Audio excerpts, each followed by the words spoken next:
안녕하세요. 글로벌 오토뉴스 원선홍입니다. 오늘은 레인지로버의 기대작이라고 할 수 있죠. 올해 가장 기대하고 있는 모델인 벨라, 레인지로버 벨라를 지금 시승을 하고 있습니다. 가로수길에서 시작을 해서요, 이제 올림픽대로를 타고 영도도까지 이렇게 왕복을 하는 시승 코스인데요. 일단 지난해가 아니죠. 올해 이제 제네바 모터쇼 방문했을 때 제리 맥거번 그 랜드로버 수석 디자이너를 만났었는데요. 인터뷰 할 때 역시나 뭐 주제는 벨라였습니다. 벨라에 대한 기대도 상당히 컸고요.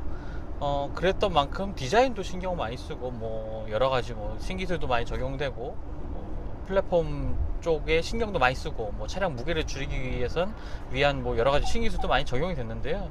흥미로웠던 점은 그 벨라는 사실 컨셉카를 공개를 하지 않았습니다. 컨셉카를 공개하지 않고 이제 바로 모터쇼장에서 실물을 처음 공개를 했던 건데요. 일단은 두 가지 이유가 있다고 하더라고요. 두 가지 이유 중에 먼저 첫 번째는 뭐 당연히 벨라는 굳이 뭐 컨셉카 아니라도 많은 사람들의 관심을 받고 있고 충분히 성공할 자동차다라는 자신감이었던 것 같고요. 사실 두 번째 이유가 가장 실질적인 이유였던 것 같은데, 중국에서 디자인 도용을 할까봐 걱정돼서 그랬다고 그러더라고요. 네. 자동차 브랜드들이 워낙 많이 따라 했었잖아요. 뭐 인터넷에서 그 사진 보셨겠지만 이보크와 똑같이 생긴 자동차가 있어서 상당히 당혹스럽게 했고, 또 랜드로버 같은 경우 거기에 대해서 뭐 소송도 제기했었지만 뭐 지지부진하게 진행되고 있는 상황입니다. 그런 만큼 이제 중국의 저작권, 그러니까 자동차 디자인 도용 문제가 좀 컸고, 거기에 대한 걱정이 커서 이제 컨셉카 없이 바로 이제 실차를 공개했다라는 좀 재밌는 뭐 사례가 있었는데요. 그만큼 이제 랜드로버 브랜드에서 레인지로버 벨라에 거는 기대가 가장 큰 거. 간단히 이제 벨라에 대한 좀 소개를 드리자면요. 벨라는 레인지로버 모델 라인업 가운데 이제 네 번째 모델입니다. 이젠 처음에 가장 엔트리 모델인 이보크가 있고요. 그 위로 레인지로버 스포츠, 그 다음에 가장 프리미엄 모델인 플래그십 모델인 레인지로버가 3개가 있었고요. 그 뒤로 이제 이 벨라가 추가가 된 거죠. 기존의 그 두 번째 모델, 랜드로버의 두 번째 모델이 새로 이제 추가되기 때까지 한 35년이 걸렸다고 하더라고요. 하지만 이제 벨라와 그 이전에 이보크까지는 이제 10년 동안에 이제 새로운 라인업이 2개가 추가될 만큼 이제 랜드로버도 조금 뭔가 이제 변화를 주고 있는 거죠. 계속 다양한 라인업을 구성하고, 그렇게 해서 소비자들의 이제 다양한 선택을 가능하게 하는 그러한 라인업 구성을 랜드로버 브랜드에서도 이제 하고 있다, 그렇게 보여집니다. 디자인 얘기를 조금 안 할 수가 없겠죠. 벨라는 그만큼 이제 차량의 디자인에도 크게 신경을 썼습니다. 이제 이보크가 조금 더 상당히 좀 자극적이고 강렬한 이미지의 디자인을 보였고, 레인지로버는 어느 정도 그 플래그십 모델다운 좀 묵직한, 그 다음에 중후한 분위기를 연출했다면요, 벨라는 그 사이에 그 중간쯤에 어느 지점을 조금 더 고려를 하고 생각을 해서 좀 디자인을 한 차량 같습니다. 외관에서는 최대한 심플하고, 그 다음에 레인지로버의 그 디자인 아이덴티티를 좀 유지를 하면서 최대한 심플하고 간결한 중후한 모습을 함께 이제 추구하려는 모습을 보여주는 것 같은데요. 멀리서 보면 꼭 흡사 그 고급 요트를 보는 것 같습니다. 상당히 플랫한 디자인의 뭐 이 웨이스트 라인, 측면 라인 같은 경우도 아주 일직선으로 쭉 뻗어 있는 전면 헤드램프에서부터 후면 헤드램프까지 쭉 이어져 있는 그런 모습들이 상당히 인상적이고요. 그 면 자체도 특별하게 요즘에 뭐 화려함을, 뭐 특히 뭐 예를 들자면 일본 차들 같은 경우 뭐 극단적인 좀 화려함을 추구하고 있는 벨라 같은 경우는 좀 반대로, 그와는 조금 완전히 반대로 상당히 플랫한 평평한 면을 살리면서도 좀 볼륨감을 추구하고 있는 그런 모델이고요. 측면부 디자인에서는 이제 그 플로팅 루프라고 하죠. 약간 그 공중에 떠 있는 듯한 착각을 불러일으키는 그런 시각적인 구성 요소라고 할 수 있죠. 그런 플로팅 루프라든지 그런 것은 뭐 기존의 레인지로버라든가 이보크에서도 보여줬던 그런 디자인들인데요. 전면부 같은 경우에는 뭐 클램쉘 라디에이터 그릴이라고 해서 벨라에 처음 적용된 그 라디에이터 그릴 형상이 최초로 이제 벨라에도 적용이 되어 있다고 합니다. 전체적인 그 벨라의 디자인, 그러니까 차량의 형태를 보면요, 그러니까 SUV와 세단의 중간 형태를 좀 보여주고 있다라고 좀 생각이 되는데요. 실제로 이렇게 지금 운전석에 탑승을 할 때도 SUV 치고는, 그리고 뭐 상위 모델인 레인지로버를 좀 생각을 해봐도 탑승할 때 상당히 좀 쉽게 탑승해서 오른다는 느낌보다는 그냥 세단처럼 이렇게 빨려 들어가듯이 쑥 들어가서 앉게 되는, 자연스럽게 앉게 되는 그러한 모습을 보여주는 것만 봐도요, 좀 세단과 SUV의 중간 형태를 추구했던 것이 이 벨라의 디자인, 기본적인 디자인이었던 것 같습니다. 일단 실내 디자인을 한번 살펴보면요, 벨라의 외관 디자인보다 오히려 좀 실내 디자인을 조금 더 높게 평가할 수가 있겠습니다. 단순하고요, 간략하게 돼 있지만 그러면서도 첨단의 이미지를 느끼게 하는 그러한 요소들이 많이 적용이 되어 있습니다.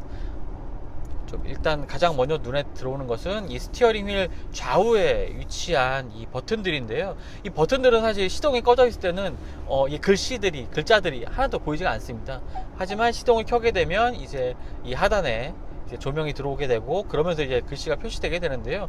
이것들이 그냥 단순하게 조명이라는 느낌보다는 이 플라스틱에 그냥 각인되어 있는 것처럼 아주 자연스럽게 글씨들이 이제 표시가 되는 게 인상적이고요. 이제 이분할된 디스플레이 모니터 창이 이제 벨라에 처음으로 적용되어 있습니다. 둘 다 이제 거의 한 10인치 크기인데요. 가로 세로 비율은 이제 틀립니다.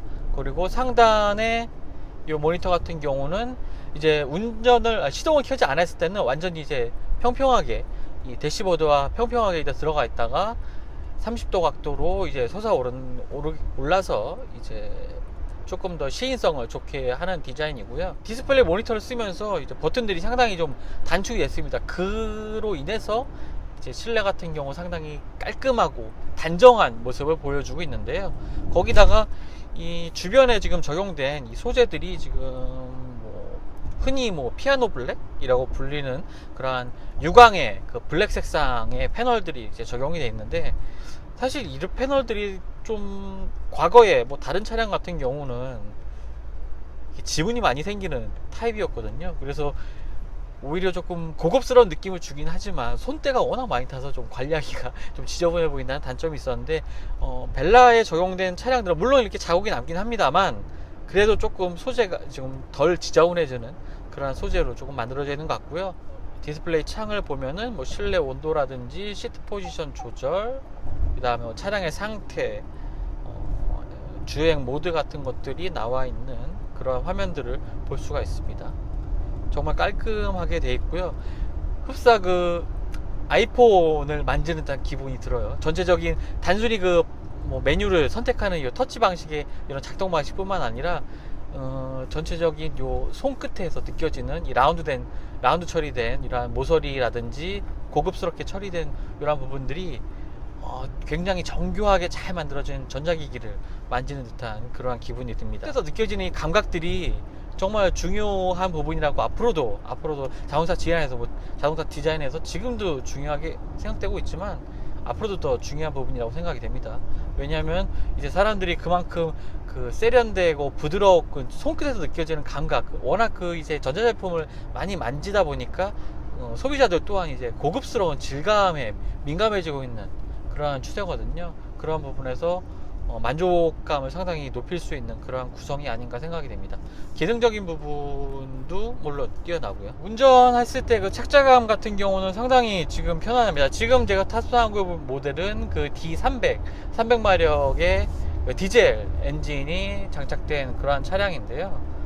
디젤 엔진이라고 조금 생각하기 어려울 정도로 정수성이 지금 뛰어나고요. 엔진의 회전을 올릴 때도 상당히 부드럽게 지금 가속이 됩니다. 지금 전반적인 아까 말씀드렸던 그런 디자인에서 SUV와 세단의 중간쯤에 어딘가라고 말씀을 드렸는데요. 그만큼 이제 탑승했을 때 느껴지는 이 승차감, 그리고 제 시선의 위치 같은 게 그동안의 랜드로버 브랜드의 SUV들, 전고가 높았던 레인지로버를 탈 때와는 전혀 좀 다른 분위기인 건 확실한 것 같습니다. 상당히 좀 탁 트여 있는 반면에요, 또 세단 같은 낮은 그런 시야 각도 나오고 있고요. 벨라의 디자인은 이 휠베이스가 길고요.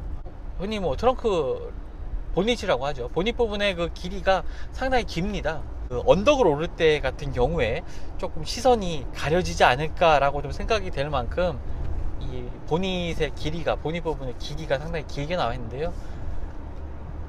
이러한 것들이 뭐 중요한 그 벨라의 좀 특징이 될 수 있겠네요.